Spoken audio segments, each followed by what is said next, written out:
آپ پھر میں کہوں گا ذرا طاری کیجئے، اسے فرض کیجئے، اسے سوچئے۔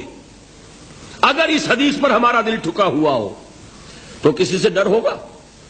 یہ مجھے نقصان نہ پہنچا دے، یہ میری رپورٹ خراب نہ کر دے، یہ میری انکریمنٹ نہ رکوا دے، یہ میرا یہ نہ بگاڑ دے، یہ میرے یہ نقصان نہ پہنچا دے۔ اس کا ڈر، اس کا ڈر، اس کا خوف، اس کی خوشامد، اس کے لیے جا کر طرح طرح سے اپنی عزت نفس کو ذلیل کروانا اس کے سامنے، یہ سب کچھ کیوں کرتا ہے انسان؟ جب سمجھتا ہے کہ اس کے ہاتھ میں میرا کوئی نفع ہے، اس کے ہاتھ میں میرے لیے کوئی ضرر ہے، یہ مجھے کوئی گزند پہنچا سکتا ہے، یہ مجھے کوئی نقصان پہنچا سکتا ہے، یہ میرا کوئی کام بنا سکتا ہے، یہ میری کوئی ضرورت پوری کر سکتا ہے، اسی کا نام شرک ہے۔ جہاں آپ نے یہ سمجھا کہ غیر اللہ کے اندر کوئی طاقت موجود ہے، وہی شرک ہے۔ بتوں سے تجھ کو امیدیں، خدا سے نو امیدی، مجھے بتا تو صحیح اور کافری کیا ہے؟ شرک تو یہ ہے۔ جس پر بھی تمہیں یہ خیال ہے، کلمہ ہے یہ کلمہ سوم، لا حول ولا قوت الا باللہ، ذرا اس پر دل کو کبھی اگر آپ تصور کریں، پھر فرض کریں، دل ٹھک جائے اس پر، کوئی طاقت نہیں۔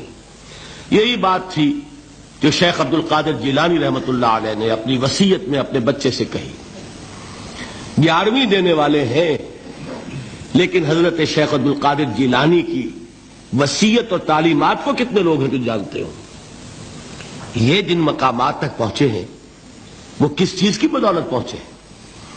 انہوں نے جو پیغام دیا وہ کیا تھا؟ اے میرے بچے، جس طریقے سے قرآن مجید میں حضرت لقمان کی نصیحتیں جو ہے نقل کر دی گئی ہیں، میں یہ عرض کروں گا بالفرض اگر قرآن حضرت عبد القادر جیلانی کے بعد نازل ہوا ہوتا تو شیخ عبد القادر کی یہ نصیحتیں بھی قرآن میں درج ہوتی۔ اتنی اونچی نصیحتیں ہیں۔ اے میرے بچے، اس حقیقت کو ذہن نشین کر لے، لا فاعل فی الحقیقت ولا مؤثر الا اللہ۔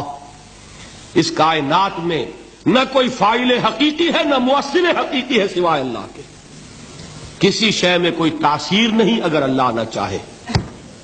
آگ جلا نہیں سکتی اگر اللہ نہ چاہے، پانی ڈبو نہیں سکتا اگر اللہ نہ چاہے، زہر ہلاک نہیں کر سکتا اگر اللہ نہ چاہے، کوئی چیز فائدہ نہیں پہنچا سکتی اگر اللہ نہ چاہے۔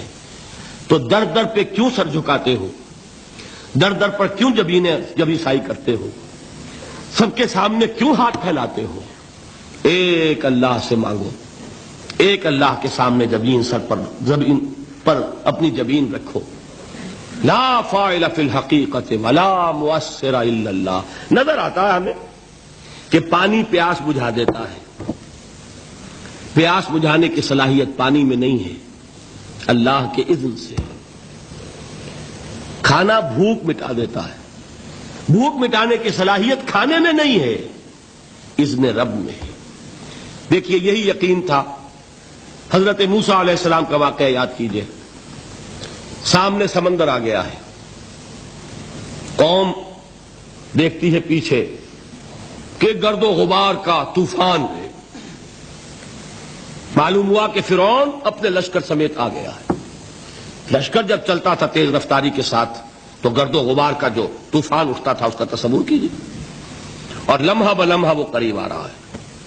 پوری قوم نے کیا کہا؟ اے موسیٰ انا لمدرکون، اے موسیٰ ہم تو پکڑے گئے۔ قرآن مجید نے تو یہاں وہ باتیں نہیں لکھی ہیں، لیکن تورات میں یہ درج ہے کہ بنی اسرائیل جھگڑنے لگے، دست و گریبان ہو گئے موسیٰ کے ساتھ۔ موسیٰ ہمیں یہاں مروایا لا کر، اس سے تو ہم وہیں بہتر تھے، وہاں کھانے کو ملتا تھا، زندگی تو تھی، بیگار ہم کر رہے تھے، موت تو نہیں تھی۔ اب جو کچھ ہوگا اس کا تصور کرو، جس طریقے سے ہمارے ٹکڑے اڑائے جائیں گے۔ تو لڑ رہے ہیں حضرت موسیٰ علیہ السلام سے۔ یہ تورات کی تفصیل ہے۔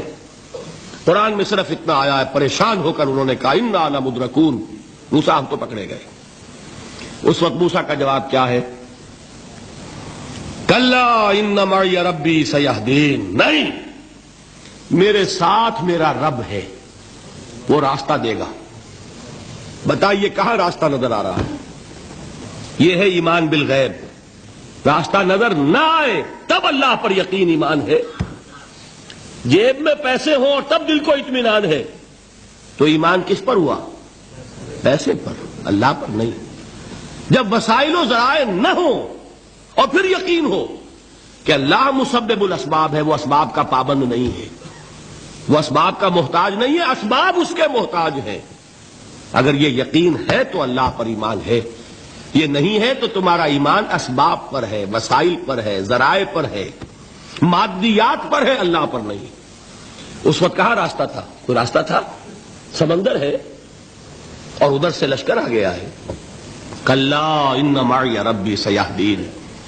اب دیکھیے ایمان کہہ دینا آسان ہے، ہوا معکم اینما کنتم، جہاں کہیں بھی تم ہوتے ہو اللہ تمہارے ساتھ ہوتا ہے، لیکن اس کا یقین قائم ہو جائے تو زمین و آسمان کا فرق واقع ہو جائے۔